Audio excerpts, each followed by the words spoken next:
चुलिन्छ कहाँ उचाइ हाम्रो हिमालय नरहे, रहौँला कहाँ नेपाली हामी नेपालै नरहे। टुरी खेलमा राष्ट्रघातलाई झुन्ड्याउनु पर्दैन, ढाकछोप गर्ने। अरे कुन देश बेचुवाले देश बेच्यो? श्वेत पत्र खोइ जारी गरेको यही संसदबाट पारित गराइएको थियो। कसले पारित गरायो? कसले सम्झौता गर्यो? कसले पारित गरायो? जबसम्म राजनीतिक दल, पार्टी र व्यक्तिले देशको सर्वोपरि हितको लागि काम गरिरहन्छ, ती सबै देशभक्त हुन्छन्। अब हात जोडेर प्रधानमन्त्रीलाई के म प्रार्थना गरेको भने, यो कागजमा कोरेर नेपाली जनता पाउँदैन। त्यो जमिन चाहियो के? त्यो जग्गा चाहियो नेपाली जनतालाई, भूमि चाहियो। असल छिमेकीको सम्बन्धमा समस्या उत्पन्न गर्ने काम भारतले नै गरेको, नेपालले त्यो काम गरेको होइन। यो राष्ट्रघाती हो कोही देशमा देश बेचुवाहरू को हो? अरे देश बेचुवाको खोजी हुनुपर्ने नेपाली जनताले त्यो पनि खोजिरहेको छ। मैले जुन पार्टीको प्रतिनिधित्व गर्छु, मेरो पार्टी त्यसमा स्पष्ट छ। अब प्रधानमन्त्रीले अचित आवश्यकता भन्नुहुन्छ, खोइ कहिले अचित आवश्यकता आउने थाहै छैन। अब खोइ कसरी हुन्छ हो? यो त विदेशी नै होला, यो त भारतीय नै हो भनेर कुण्ठाबाट भरिएका नस्लीय चिन्तन बोकेकाहरू आजदेखि त्यो हटाइदिऊ। नेपाली जनताले उठाएको आवाजलाई हामीले स्वागत गरेका छौँ। अरे राष्ट्रियता कसैको एकलौटी होइन, याद गर्नुहोस्। फिर्ता पठाउनुको लागि हामीले आगामी दिनमा कूटनीतिक कुशलता, पहल कदमी, राष्ट्रिय एकताका साथ अगाडि बढ्नुपर्नेछ। राष्ट्रियताको सवाल आउँदाखेरि त्यो मधेसीले राष्ट्रियताको कुरा गर्छ र? गर्दैन नि। आम देशभक्त नेपाली जनताहरूको सहयोग, साथ र समर्थन रहनेछ। यो संविधान सबैको हुन सकेन, यो हाम्रो पनि संविधान हुनु पर्यो, हाम्रो लागि पनि बनाइदिनु पर्यो। ठुला ठुला शक्तिशाली मुलुकहरूलाई घुँडा टेकाएको पनि विश्व इतिहास छ। जब प्रधानमन्त्रीले नक्सा बनाउनु भयो, हामीले भनेको थियौँ, राम्रो गर्नुभयो। नेपालको भूमि फिर्ता ल्याउने कुरा जुन गर्नुभयो, नक्सा बनाउनु भयो, र चाहिँ भूमि चाहिँ नक्सा बनाएर मात्रै हुँदैन, फिर्ता ल्याउने पनि कुरा गर्नुहोस् है प्रधानमन्त्रीजी। हामी सानो देश छौँ, ठुल्ठुला शक्ति देशहरू छन्, के भय डर त त्रास त उत्पन्न हुँदैन? भूमि र जनता मिलाएपछि राष्ट्रियता हुन्छ। जनताको सवाल पनि ल्याइदिनुहोस् र मैले आग्रह गरे हो, बिन्ती गरे हो शाहमुख महोदय, तर खोइ आएन। हामी एक मत भएका छौँ। यस्तो बेलामा असल छिमेकीसँग हाम्रो कुनै पनि मतभेद नहोस्। 70 वर्षमा 7वटा संविधान, 6वटा संविधान यही कुकर्मले गर्दाखेरि, यही गतिविधिले गर्दाखेरि समाप्त भयो। अब मलाई समय आए जस्तो लाग्छ। पार्टी ठुलो भयो, दिललाई ठुलो बनाउनुहोस् प्रधानमन्त्रीजी। भने थिए प्रचण्डजी, हाम्रो पुरै असन्तुष्टि छ संविधानप्रति। नेपाल भारतको सम्बन्ध सिंहदरबार र दिल्ली दरबारले बनाएको होइन, याद गर्नु होला। कुर्सी बचाउनलाई राख्या हो कि के हो, त्यो पनि मान्छेले भन्छ के हो। अहिलेको यो उपयुक्त बेला हो।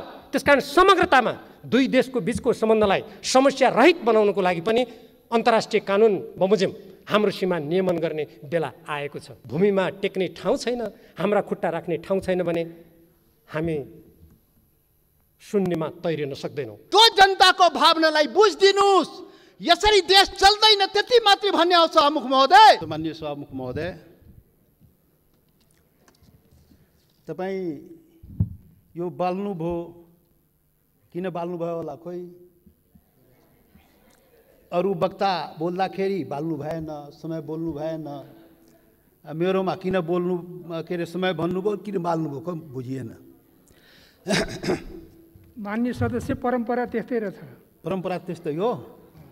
भेदभाव गर्ने परम्परा कायमै राख्ने, त्यो पनि ठिकै हो सभामुख महोदय। सभामुख महोदय, यो देशमा सैकड़ों हजारौं पटक संसदको बैठक बसेको छ, तर आजको बैठक सारा नेपाली जनता, सम्पूर्ण सबै नेपाली जनता टकटकी लगाएर यो संसदप्रति हेरिरहेको छ। सारा नेपाली जनता, जनताको प्रतिनिधि, यो जुन संसदमा हामी राजनीतिक दलको रूपमा उपस्थित भएका छौं, जनताको प्रतिनिधि, तो राजनीतिक दलले आज यो ऐतिहासिक दिनमा के भन्दैछ, के गर्दैछ, त्यो चाहिँ सबै सम्पूर्ण नेपाली जनताको जिज्ञासा र ध्यान चाहिँ आजको संसदको बैठकमा छ सभामुख महोदय। त्यसैले यहाँ सञ्चार माध्यम पनि आजको बैठक ऐतिहासिक बैठक भनिरहेको थियो र वास्तवमा भन्यो भने आजको बैठकमा वास्तवमा ऐतिहासिक बैठक नै हो सभामुख महोदय। त्यसैले ऐतिहासिक बैठकको दिन अब के बत्ती बाल्ने, के समय निर्धारण गर्ने, बोल्ने मनमा भएको कुरा बोल्न दिनुपर्छ सभामुख महोदय। सभामुख महोदय, आजको सामान्य यो प्रस्ताव होइन सभामुख महोदय, यो देशको भूमिको सवाल हो। देशको भूमि आफ्नो नेपालको नक्सामा राख्ने सवाल हो, त्यो प्रस्ताव आएको छ आज। यो सामान्य प्रस्ताव होइन सभामुख महोदय। सम्पूर्ण नेपाली जनताको ढुकढुकी त्यहाँ रहेको छ सभामुख महोदय, भावना चाहिँ रहेको छ त्यहाँ। त्यो सम्बन्धमा बोल्दाखेरि जनताको प्रतिनिधिले आफ्नो कुरा राख्न सक्नुपर्छ। त्यसैले आज प्रतिबन्ध नलागियो सभामुख महोदय। सभामुख महोदय, यहाँ आजको जुन सवाल हो, जुन प्रस्ताव हो, तो राष्ट्रियतासँग पनि जोडिएको सवाल हो, सम्पूर्ण नेपालीको भावनासँग पनि जोडिएको सवाल हो, देशको के भन्छ सार्वभौमिकता, देशको अखण्डतासँग पनि जोडिएको सवाल हो। र त्यही सवालको रूपमा आज यो चाहिँ नेपालको नक्सामा त्यो चाहिँ तो कालापानी, लिपु लेक र लिम्पुवाधुरा लगायतका त्यो भूभाग नेपालको नक्सामा राख्ने प्रस्ताव यो संसदबाट स्वीकृत गराउन आइएको प्रस्ताव हो सभामुख महोदय। त्यसैले आजको प्रस्ताव बडा महत्त्वपूर्ण प्रस्ताव हो नेपाली जनताको लागि। सभामुख महोदय, नेपाली जनता आफ्नो सम्पूर्ण नेपाली जनता, हिमाल पहाड तराई मधेसका सबै नेपाली जनता आफ्नो देशप्रति, आफ्नो भूमिप्रति सजग छ, समर्पित छ, संवेदनशील छ। यो कुरा आज यो बैठकले देखाउन सक्नुपर्छ। आज यो कुरा हामीले आफ्नो कामबाट देखाउन सक्नुपर्छ। त्यो देखाउनुपर्छ, हामी देखाउला। सभामुख महोदय, यो गर्दाखेरि यहाँ अब के भनौँ, विभिन्न आग्रह पूर्वाग्रहले पनि कुराहरू त सुनिन्छ। राष्ट्रियताको सवालमा पनि एक लौटी रे, कसैको एक लौटी राष्ट्रियता रे।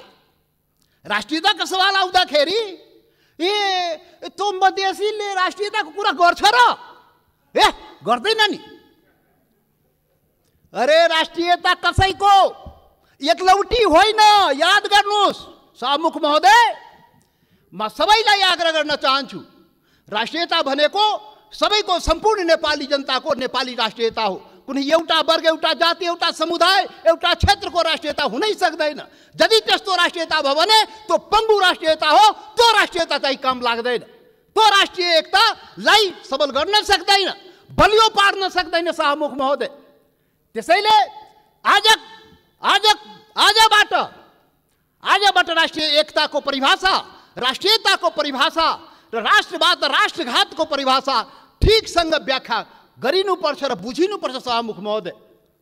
सभामुख महोदय, म धेरै आज म केही कुरा राखौँला, समय अलि लिउँला तपाईँको, र यो पनि देश र जनताकै हितमा हुन्छ, राष्ट्रिय एकताकै लागि हुन्छ, राष्ट्रियताका लागि बलियो बनाउने काम हुन्छ, जुन आज म विचार राखिरहेको सभामुख महोदय। सभामुख महोदय, यस्तो संवेदनशील घडीमा एकता देखाउने हो। नेपाली जनताले आफ्नो एकता नदेखाए आफ्नो सवालको लागि, आफ्नो भूमिको लागि त कसले देखाइदिने हो? नेपाली जनताले नै देखाउने हो र नेपाली जनताको प्रतिनिधिमूलक संस्था, यो प्रतिनिधि सभाले देखाउने हो। सभामुख महोदय, हाम्रा धेरै आउँला यो संविधान संशोधनको कुरा आएको छ। यहाँ नक्सालाई लिएर त्यो चाहिँ संविधानमा, त्यो अनुसूचीमा संशोधन गर्ने प्रस्ताव आएको सभामुख महोदय। तो कालापानी, लिपु लेक, लिम्पुवाधुरा सहितको भूमि त्यो नेपालको हो भनेर त्यो चुच्चो त्यो हुने गरी त्यो नक्सा चाहिँ संसदबाट पारित गराउन प्रस्ताव आएको सभामुख महोदय, संविधान संशोधन गर्न प्रस्ताव आएको सभामुख महोदय मार्फत सम्पूर्ण देशवासीलाई थाहा छ यो संविधानको बारेमा हाम्रा आफ्ना रिजर्भेसनहरू रहेको छ। यो संविधान पूर्णता पाएन, यो संविधान सबैको हुन सकेन, यो संविधान हिमाल पहाड तराई मधेसका सबै जनताको हुन सकेन। आदिवासी जनजाति शेर्पा तामाङ राई लिम्बू गुरुङ भोटे मगर नेवारको हुन सकेन, मधेसीको हुन सकेन, थारूको हुन सकेन, दलितको हुन सकेन, शोषण उत्पीडन परेको जनताको हुन सकेन। उसले आफ्नो भावना राखिरहेको छ, रिजर्भेसन राखिरहेको छ। यो हाम्रो पनि संविधान हुनु पर्यो, हाम्रो लागि पनि बनाइदिनु पर्यो, त्यो प्रावधान हाम्रो लागि पनि राखिदिनु पर्यो। त्यो संविधान संशोधनको जब कुरा आउँछ हामीले राख्ने गरेका सभामुख महोदय। आज पनि संविधान संशोधनकै सवाल आएको छ प्रधानमन्त्रीजी। सभामुख महोदय तपाईँ मार्फत प्रधानमन्त्री सौभाग्य आज बसिराख्नु भएको छ, प्रत्यक्ष रूपले सुनिराख्नु भएको छ। हामी त्यो संशोधनको जब कुरा आउँछ संविधानको त भन्दाखेरि नै हामी भनेको थियो यो सबैको लागि संविधान बनाउनुहोस् है। विगतमा त्यत्रो आन्दोलन भयो, यो देशका आदिवासी जनजाति मधेसी थारू लगायत दलित सबैले आन्दोलन गरेको छ, त्यो संविधानमा सबैको भावना राखियोस् है हामी भनेका थियौँ। तपाईहरू सहमति गर्नुभएको थियो सभामुख महोदय। यो देशको ठुला पार्टी काङ्ग्रेस, कम्युनिस्ट, माओवादी जतिका के भन्छ एमाले माओवादी सबैले सहमति गरेका थियो यस्तो संविधान बनाइन्छ र अब यो मुलुकमा विभेद हुँदैन। अब संघीय लोकतान्त्रिक गणतन्त्र आउँछ, सबै नेपाली बराबर हुन्छ, कुनै समुदाय कुनै वर्ग कुनै क्षेत्रप्रति केही अन्याय हुँदैन भनेर भनिएको थियो, सम्झौता गरिएको थियो। तर बन्दाखेरि त्यो भएन। त्यो पीडा त भन्न पाइन्छ नि अहिले संविधान संशोधन गर्ने बेलामा। हामीले त भने हो सभामुख महोदय, जब प्रधानमन्त्रीले नक्सा बनाउनु भयो हामीले भनेको थियौँ राम्रो गर्नुभयो। नेपालको भूमि फिर्ता ल्याउने कुरा जुन गर्नुभयो, नक्सा बनाउनु भयो, राम्रो गर्नुभयो। सर्वदलीय बैठकमा हामी सबैले एकमतले सरकारलाई प्रधानमन्त्रीलाई हामी भन्यौँ तपाईँ अगाडि बढ्नुहोस्, यो चाहिँ भूमि चाहिँ नक्सा बनाएर मात्रै हुँदैन, फिर्ता ल्याउने पनि कुरा गर्नुहोस् है प्रधानमन्त्रीजी। नक्सा बन्यो। आज संसदबाट के भन्छ अरे संविधान संशोधन समेत गराएर अनुसूचीमा राख्ने कुरा भएको छ। जब संविधान संशोधनको सवाल आउँछ त्यति बेला हामीलाई त्यो पीडा हुन्छ, किनभने यो संविधानको लागि, यो संविधानको अपनत्वको लागि सैकड़ों जनता चाहिँ जान गुमाएको छ, बलिदान दिएको छ सभामुख महोदय। त्यो पनि राष्ट्रियता हो, त्यो पनि नेपालको जनताको राष्ट्रियता हो, त्यो पनि आफ्नो हक अधिकारको लागि जान गुमाएको छ, सङ्घर्ष गरेको छ, आन्दोलन गरेको छ सभामुख महोदय। त्यसैले सभामुख महोदय जब संशोधन कुरा आउँदाखेरि त्यो कुरा पनि हामी राख्ने गरा। त्यसैले हामीले भनेका थियौँ सभामुख महोदय प्याकेजमा ल्याइदिनुहोस्, यो त्यो कुरा पनि ल्याइदिनुहोस् न, जो हामीले उठाएका सवालहरू पनि त्यो पनि ल्याइदिनुहोस् न, सँगसँगै ल्याइदिनुहोस् न। अनि राम्रो हुन्छ। अनि राष्ट्रिय भूमि मात्र होइन, जनता पनि राष्ट्रियता हो नि त। भूमि मात्रै होइन, जनता समेत, भूमि र जनता मिलाएपछि राष्ट्रियता हुन्छ। जनताको सवाल पनि ल्याइदिनुहोस् न भने आग्रह गरे हो, बिन्ती गरे हो सभामुख महोदय। तर खोइ आएन। मजबुरन हामी चाहिँ छुट्टै के अरे प्राइभेट बिलको रूपमा यहाँ ल्याउनु पर्यो सभामुख महोदय। अब पछि विचार होला सायद। अब यो सातौं संविधान सभामुख महोदय, 6वटा संविधान त नाश भयो मुलुकमा। 70 वर्षमा 7वटा संविधान, 6वटा संविधान यही कुकर्मले गर्दाखेरि, यही गतिविधिले गर्दाखेरि समाप्त भयो। जनताको माग अनुसार समय सापेक्ष संशोधन भएन भने संविधान जाँदो रहेछ। त्यसैले यो 7औं संविधान संघीय लोकतान्त्रिक गणतन्त्रको संविधान बडा मेहनतले, त्याग बलिदानले नेपाली जनताले ल्याएको छ। त्यसले यो संविधानको रक्षा हुनुपर्छ। रक्षाको लागि त्यसमा समय सापेक्ष जनताको माग अनुसार सुधार परिवर्तन गर्नुहोस्। बाइबल कुरान गीता नबनाउनुहोस्। अब प्रधानमन्त्रीले उचित आवश्यकता भन्नुहुन्छ, खोइ कहिले उचित आवश्यकता आउने थाहै छैन। अब खोइ कसरी हुन्छ हो, त्यो भएन सभामुख महोदय। त्यसैले आजको दिनमा त्यो याद गर्न, रिमाइन्ड गर्न खोजेको, सम्झाउन खोजेको यो संविधान संशोधनको सवाल आउँदाखेरि त्यो जनताको, त्यो हिमाल पहाड तराई मधेसका जनताको भावनालाई पनि सम्झिदिनुहोस्। सम्पूर्ण म भनेको थिएँ पहिलो दिनमा, पार्टी ठुलो भयो, दिललाई ठुलो बनाउनुहोस् प्रधानमन्त्रीजी भनेको थिएँ। प्रचण्डजी भनेको थिएँ तपाईँ दुईजना शीर्ष नेतालाई दिल ठुलो बनाउनुहोस्, त्यो दिलमा सम्पूर्ण नेपालीलाई समेट्नुहोस्, हिमाल पहाड तराई मधेसका सबैलाई समेट्नुहोस् र सबको नेता बन्नुहोस्, सबको संविधान बनाइदिनुहोस्, त्यो भनेको थिएँ। तर आजसम्म त्यो काम भएन। अब होला कि आज जुन यो संवेदनशील समयमा पनि हामीले कुरा उठाइरहेकोमा अब हुन्छ। त्यसैले सभामुख महोदय, सबै असन्तुष्टिका बावजुद, हाम्रो पुरै असन्तुष्टि छ संविधानप्रति, हाम्रो अधिकार प्रति पहिचान प्रति, यो देशको जनताको अधिकार र पहिचान प्रति, हिमाल पहाड तराई मधेसको जनताको अधिकार र पहिचान प्रति उसको समानता र विभेद के विरुद्धमा यो विभिन्न कुराहरू हाम्रा रिजर्भेसन छ, हाम्रा असन्तुष्टिहरू छ। तर पनि आज जब देशको सवाल उठेको छ, राष्ट्रियताको सवाल उठेको छ, हाम्रो भूमिको सवाल उठेको छ, यो अवस्थामा सबै असन्तुष्टिहरूलाई थाती राखी जनता समाजवादी पार्टीले यो प्रस्ताव जुन यो नक्सा सम्बन्धी प्रस्ताव जुन आएको त्यो प्रस्तावलाई जनता समाजवादी पार्टीले सहर्ष समर्थन गर्दछ। त्यसलाई हामी सर्वसम्मत रूपले समर्थन गरेका छौँ। सभामुख महोदय, याद रहोस्, हाम्रा सन्तुष्टि हिमाल पहाड तराई मधेसका जनता तो शेर्पा तामाङ राई लिम्बू गुरुङ भोटे मगर नेवार थारू मधेसी दलित त्यो जनताको भावनालाई बुझिदिनुस्। यसरी देश चल्दैन त्यति मात्रै भन्ने हो सभामुख महोदय। यसरी देश नचलाउनुस्, यो सबैको देश हो। राष्ट्रियता भनेको सम्पूर्ण नेपालीको जनताको मनमा आफ्नो देशप्रति भावना छ र त्यही भावनाको यहाँ प्रतिबिम्बित यहाँ भएको छ। जति असन्तुष्टि भए पनि जब देशको सवाल आउँछ हामी एकजुट भएर उभिन्छौँ। आज हाम्रो बारेमा त अनुहार हेर्ने बित्तिकै मधेसी यो त राष्ट्रघाती नै होला, यो त मधेसी, यो त विदेशी नै होला, यो त भारतीय नै हो भनेर कुण्ठाबाट भरिएका नस्लीय चिन्तन बोकेकाहरू आजदेखि त्यो हटाइदिऊ। नेपाली सीमाको रक्षा प्रत्येक मधेसी सेना भएर सीमाको रक्षा गरेको छ। सभामुख महोदय, नेपालको सेना त्यहाँ बस्नु पर्दैन। मधेसी जनता त्यो सीमाको रक्षा गरेको छ, इमान्दारीसँग गरेको छ। तपाईँ विभेद गरे पनि, तपाईँ अन्याय गरे पनि सरकारले विभिन्न प्रकारले उसलाई पीडा पुर्याए पनि आफ्नो सीमाको रक्षाको लागि लडेको छ, मरेको छ। त्यसैले सभामुख महोदय, अब यो जनता समाजवादी पार्टी अब भर्खर हामी एकता प्रक्रियामा पुरा पनि भएको छ, निर्वाचन आयोगमा गएको छ।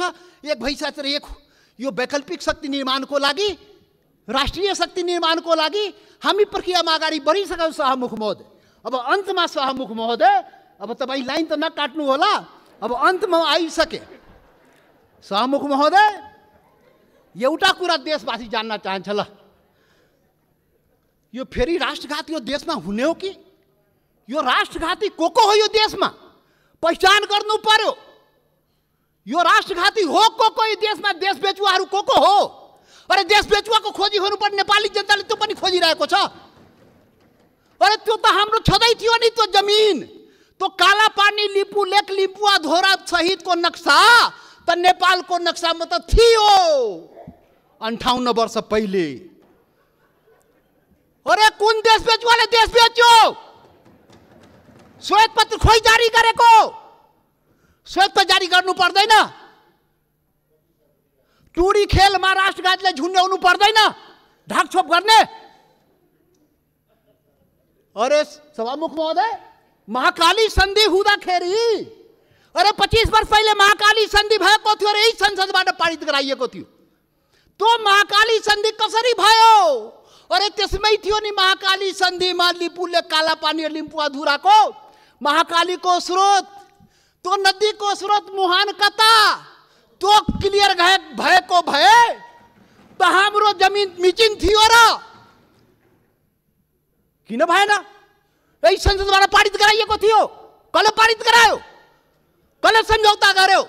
कसले पारित गरायो? म त सुनेको छु, त्यति बेला म सांसद थिइनँ, पार्टी पनि फोरेर पारित गराइयो भो। अरे कस्तो राष्ट्रवादी काम गरे हो? महाकालीलाई संसदबाट पारित गराउँदाखेरि त्यो मुहानको चाहिँ, महाकालीको मुहानको चाहिँ पत्तो नलाउने र त्यसलाई चाहिँ संसदबाट पारित गर्ने। त्यसैले राष्ट्रघातीको पहिचान हुनुपर्छ सभामुख महोदय। सकिनै लाग्यो सभामुख महोदय। यो राष्ट्रवादी कुरा हो, यो खोखला राष्ट्रवादी कुरा होइन। यो राष्ट्रघातीलाई पर्दाफास गर्नुपर्छ नेपाली जनताको बीचमा। को राष्ट्रवादी हो यो देशमा? राष्ट्रघाती, मधेसीलाई राष्ट्रघाती भन्ने, मधेसीलाई राष्ट्रवादी नभन्ने। मधेसी जनता, यो देशको मधेसी जनतालाई त्यसरी औँला ठुर्याउने काम कसैले नगरोस्। राष्ट्रवादको मामलामा शाहमुख महोदय कतिचोटि अग्नि परीक्षा दिने हो, कतिचोटि प्रमाण दिने हो हामी? यस्तो यस्तो अग्नि परीक्षा नलिनुहोस् शाहमुख महोदय। सम्पूर्ण नेपाली जनतालाई आज म यो रोस्टमबाट आग्रह गर्न चाहन्छु, यस्तो अग्नि परीक्षा नलिनुहोस्। त्यो मधेसी जनता त्यो प्रति अन्याय नगर्नुहोस्, यो देशको आदिवासी जनजातिप्रति अन्याय नगर्नुहोस्, त्यो थारूमाथि अन्याय नगर्नुहोस्, त्यो दलितमाथि अन्याय नगर्नुहोस्। कुटी कुटी मारिदियो त दलितलाई। माननीय सदस्य तपाईँ बोल्दै गर्दा थाहा भएन, मैले 7 मिनेट समय थपिसकेँ। म सकिहालेँ, अब 1-2 मिनटमा सकिहाल्छु। त्यसैले शाहमुख महोदय यति संवेदनशील समयमा पनि शाहमुखले मलाई 2 चोटि टोकिसक्नुभयो। कसरी हुन्छ खोइ बुझ्न सकिएन, लकीर का फकीर। अब प्रधानमन्त्री बन्नुपर्छ समय किटान नहुनलाई। यहाँ प्रधानमन्त्री भएर उहाँ प्रचण्डजी र देउपाजी बोल्दाखेरि समय किटान नहुने, किनभने प्रधानमन्त्री रे। अब जनता समाजवादी पार्टी यो देशको प्रधानमन्त्री भएर अनि रोस्टम आएपछि बल्ल त्यो समय पाउने भयो शाहमुख महोदय। ठिक छ, त्यो पनि देखाउँला, त्यो पनि नेपाली जनताले देखाउँछ। वेट गर्नुहोस्। अब राष्ट्रवादी राष्ट्रघातीको पहिचान पनि नेपाली जनताले गरेर त्यसलाई टुरी खेलमा झुन्ड्याउनु पर्यो, श्वेतपत्र जारी गर्नु पर्यो। प्रधानमन्त्रीजी सरकारलाई हाम्रो आग्रह। त्यसैले अन्तमा अब शाहमुख महोदय अब हात जोडेर प्रधानमन्त्रीलाई के म प्रार्थना गरेको भने यो कागजमा कोरेर नेपाली जनता पाउँदैन। त्यो जमिन चाहियो, के त्यो जग्गा चाहियो, नेपाली जनतालाई भूमि चाहियो। यो चाहिँ समय यो लोड सेडिङ जस्तै बत्ती आए गए जस्तै नक्साबाट उडाइदिने फेरि राखिदिने अनि कुर्सी बचाउनलाई राख्या हो कि के हो त्यो पनि मान्छेले भन्छ। के हो अब के हो। त्यसैले शाहमुख महोदय त्यो जमिन फिर्ता ल्याइदिनु पर्यो। प्रधानमन्त्रीजी सरकारले वार्ता गरेर फेरि वार्ता हेर्नुहोस् शाहमुख महोदय। यो बडा संवेदनशील कुरा म भन्दैछु। नेपाल भारतको सम्बन्ध सिंहदरबार र दिल्ली दरबारले बनाएको होइन, याद गर्नुहोला। यो देशको प्रधानमन्त्री केपी ओली र मोदी नरेन्द्र मोदीले बनाएको सम्बन्ध होइन, यो दुई देशको जनताको बीच बनेको सम्बन्ध, हजारौं वर्षदेखि बनेको सम्बन्धको कडी हो।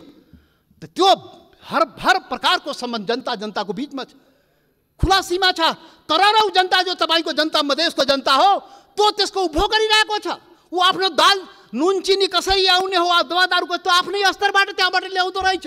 नेपाल सरकारलाई थाहा नभए मतलब नभए पनि चलिरहेको छ। त्यो सम्बन्ध हो, विशेष सम्बन्ध हो। त्यसैले वार्ता राम्रोसँग गर्नुहोस् र भूमि फिर्ता ल्याउनुहोस्, वार्ताको माहौल बनाउनुहोस्, वातावरण बनाउनुहोस्। यहाँ संसदमा उल्टापल्टा कुरा गरेर सम्बन्ध के छ माहौल बिगारेर त्यो चाहिँ अलि अप्ठ्यारो भइजान्छ शाहमुख महोदय। त्यसैले त्यो चाहिँ वार्ताको माहौल बनाएर हामीलाई जग्गा फिर्ता चाहियो, नेपाली जनतालाई के अरे यो जग्गा फिर्ता चाहियो। त्यसैले अब जनताले के भन्छ भने यो कोरोनाको अवसरमा जनताको जीवन रक्षा नगर्ने सरकारले हाम्रो भूमिको रक्षा गरिदिन्छ भने जनताले भनिरहेको छ। त्यो चुनौती तपाईको अगाडि छ। जनताको जीवनको रक्षा पनि गर्नुपर्छ, हाम्रो भूमिको रक्षा पनि गर्नुपर्छ। धन्यवाद। सम्माननीय सभामुख महोदय,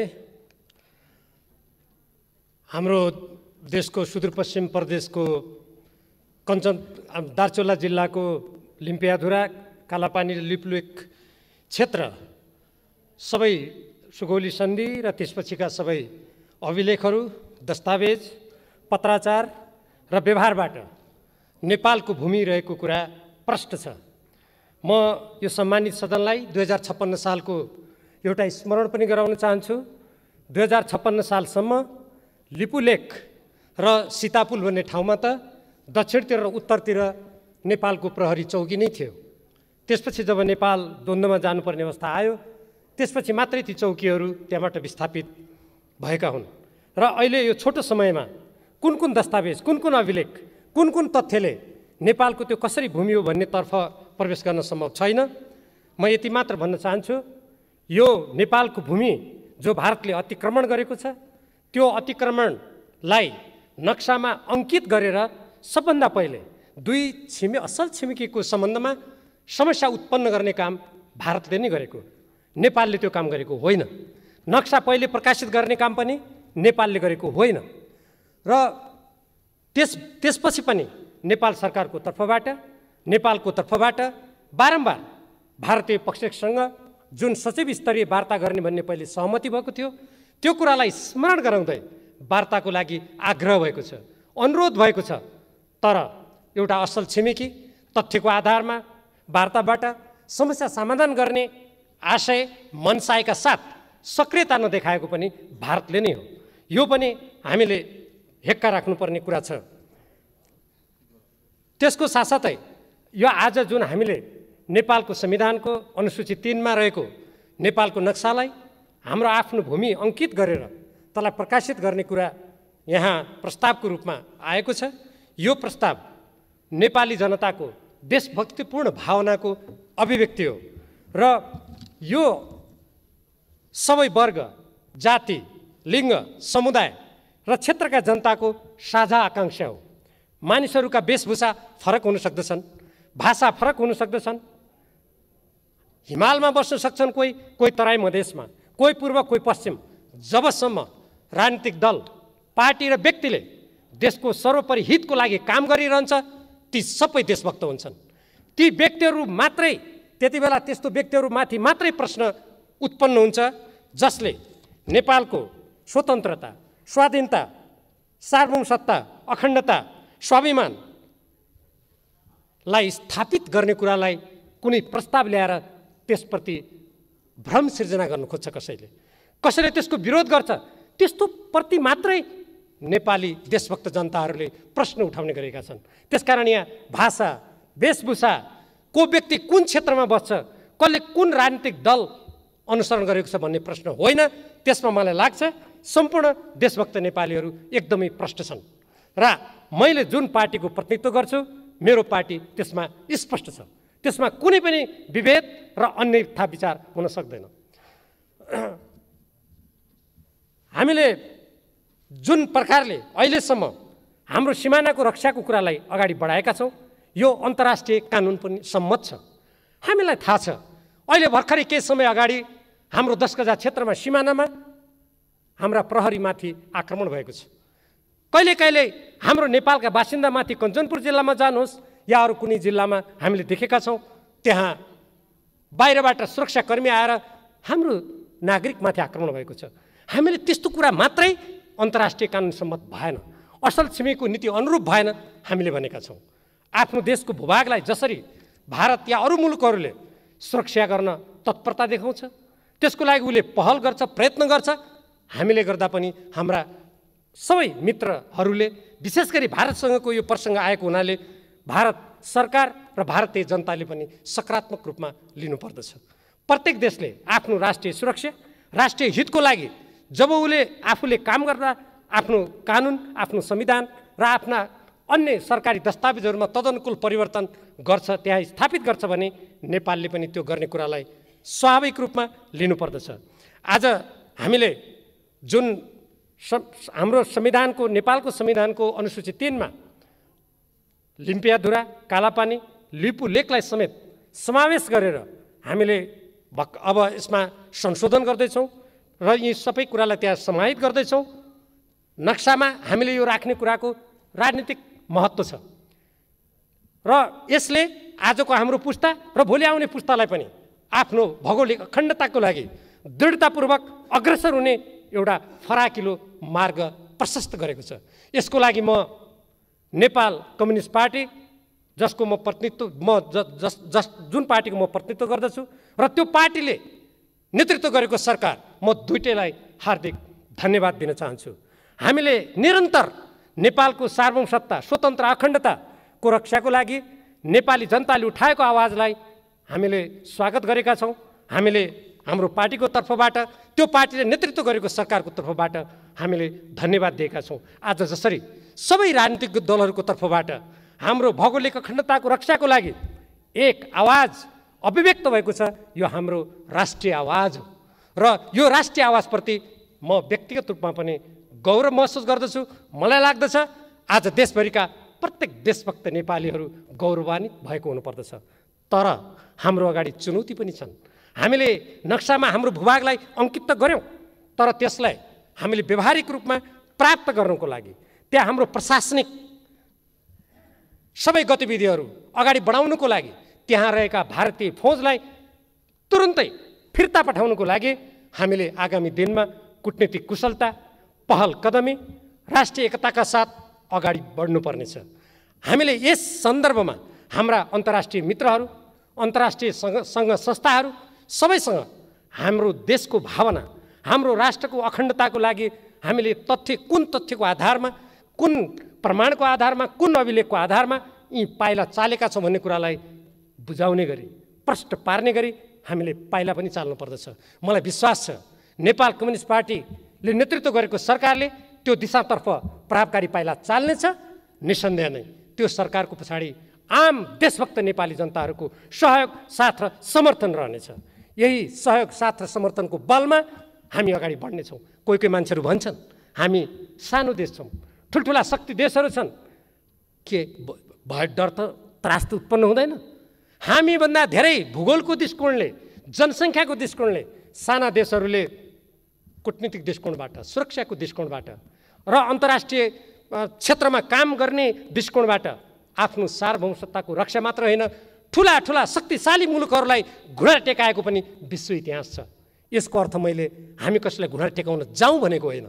आफ्नो मातृभूमिको रक्षाको लागि जसरी यो सम्मानित सदनमा हाम्रो सम्पूर्ण नेपाली जनताको देशभक्तिपूर्ण आवाज एक स्वर, एक शक्ति भएर यहाँ प्रतिबिम्बित भएको छ, आगामी दिनमा पनि यही विश्वासका साथ चाहे टेबलमा वार्ता गर्दा होस्, चाहे हामीले भोलि व्यवहारमा त्यो ठाउँमा काम गर्दा होस्, अगाडि बढ्नुपर्छ। र त्यो आत्मविश्वास र त्यो तथ्य अभिलेखको आधारमा अगाडि बढ्ने हाम्रो कामले निसन्देह नै हाम्रो अतिक्रमणमा परेको हाम्रो मातृभूमिको हिस्सालाई हामी पूर्ण रूपमा आफ्नो सार्वभौम सत्तालाई व्यावहारिक रूपमा ल्याइ छोड्नेछौँ। यस प्रसङ्गमा हामीले हाम्रो सम्पूर्ण सिमानालाई सुरक्षा गर्नेतर्फ पनि सोच्नुपर्छ। सुस्ताको प्रसङ्ग छ, इलामको सन्दकपुरमा जानुहोस् त्यसको प्रसङ्ग छ, कञ्चनपुरको प्यारातालमा जानुहोस् त्यसको प्रसङ्ग छ, अनेकौँ प्रसङ्गहरू छन्। यहाँ सबै कुराहरू अहिले उल्लेख गर्न सम्भव छैन। यो यस्तो उपयुक्त बेला हो जहाँ हाम्रो भौगोलिक अखण्डताको रक्षाको राष्ट्रिय चेतना जागृत भएको छ। हामी एकमत भएका छौँ। यस्तो बेलामा असल छिमेकीसँग हाम्रो कुनै पनि मतभेद नहोस्, विवाद नहोस्, हामी सुमधुर सम्बन्ध कायम गरौँ। हामी उचाइमा सम्बन्ध गयो, विशाल भयो भन्छौँ, त्यो व्यवहारमा प्रमाणित हुनुपर्दछ। जब हाम्रा कुनै पनि छिमेकीले या हाम्रो कुनै पनि मित्र राष्ट्रले अब हाम्रो सार्वभौम सत्ता, हाम्रो स्वाधीनता, हाम्रो आत्मनिर्णयको अधिकारमा कुनै पनि प्रकारको हस्तक्षेप गर्दैनन्, त्यसमा सौहार्दपूर्ण व्यवहार गर्छन्, हाम्रो भूमिको सम्मान गर्छन्, हाम्रो आत्मनिर्णयको अधिकारको सम्मान गर्छन्, हाम्रो स्वतन्त्रताको सम्मान गर्छन्, अनि हामी ढुक्क हुनेछौँ। साँच्चीकै हाम्रो सम्बन्ध सुमधुर भएछ, साँच्चीकै त्यो उचाइमा पुगेछ। अन्यथा हामीले सचेत भएर ती अगाडिका समस्याहरू कुन रूपका छन्, कुन गहिराइका छन्, हामीले राम्ररी सोच्नु पर्दछ र राम्ररी बुझ्नु पर्दछ। र अब मलाई समय आए जस्तो लाग्छ। एक त कोरोना विषाणुको सङ्क्रमणको कारणले गर्दा पनि चाहे भारत होस् चाहे अरू देशहरू हुन्, सबैले आफ्ना सीमा सुरक्षाको कुरालाई धेरै महत्त्व दिएका छन्। हामी एउटा स्वतन्त्र देश हौँ। 1950 को सन्धिमा कहीँ पनि नेपालको सीमा अन्तर्राष्ट्रिय कानुनबाट नियमन हुने छैन भनेर कहीँ पनि लेखेको छैन। हामी त्यो कुरालाई पनि सम्झौँ। त्यसकारण अब अन्तर्राष्ट्रिय कानुनबाट हाम्रो सम्पूर्ण सीमालाई नियमन गर्नुपर्दछ। म आफू गृहमन्त्री हुँदाखेरिको मलाई एउटा स्मरण गराउन चाहन्छु सम्मान्य सभामुख महोदय। म त्यसपछि मेरो कुरालाई समाप्त पनि गर्न गइरहेको छु। त्यो बेलामा भारतीय पक्षले मैले स्वयं वार्तामा जाँदा भनेको मलाई स्मरण छ, यो हाम्रो सिमाना जुन अन्तर्राष्ट्रिय कानुनबाट नियमन भएको छैन, त्यो कारणले तस्करी बढेको छ, यहाँ कतिपय सिमानामा अपराधहरू हुने गरेका छन् भन्ने कुरा उहाँहरूले भन्नुभएको थियो। मैले जवाबमा भनेको थिएँ त्यसो भए हामी हेर्दा उस्तै उस्तै छौँ, हामी अनुहार पनि चिन्न गाह्रो छ। त्यसकारण महोदय त्यसो भए हामी अन्तर्राष्ट्रिय कानुनअनुसार नियमन गरौँ। त्यसपछि कुरा मोडियो। अहिलेको यो उपयुक्त बेला हो। त्यसकारण समग्रतामा दुई देशको बिचको सम्बन्धलाई समस्या रहित बनाउनको लागि पनि अन्तर्राष्ट्रिय कानुन बमोजिम हाम्रो सीमा नियमन गर्ने बेला आएको छ। हामी यसतर्फ पनि सोच्नको लागि म सम्बन्धित पक्षसँग विशेष आग्रह गर्न चाहन्छु। हो, जनता पनि राष्ट्रियता हो, त्यसमा कुनै शङ्का छैन। हामी तर भूमि पनि राष्ट्रियता हो। भूमिमा टेक्ने ठाउँ छैन, हाम्रा खुट्टा राख्ने ठाउँ छैन भने हामी शून्यमा तैरिन सक्दैनौँ। त्यसकारण जाँदै मलाई कवि माधव घिमिरेको एउटा कविताको सम्झना हुन्छ। चुलिन्छ कहाँ उचाइ हाम्रो हिमालय नरहे, चुलिन्छ कहाँ उचाइ हाम्रो हिमालय नरहे, रहौँला कहाँ नेपाली हामी नेपालै नरहे। धन्यवाद।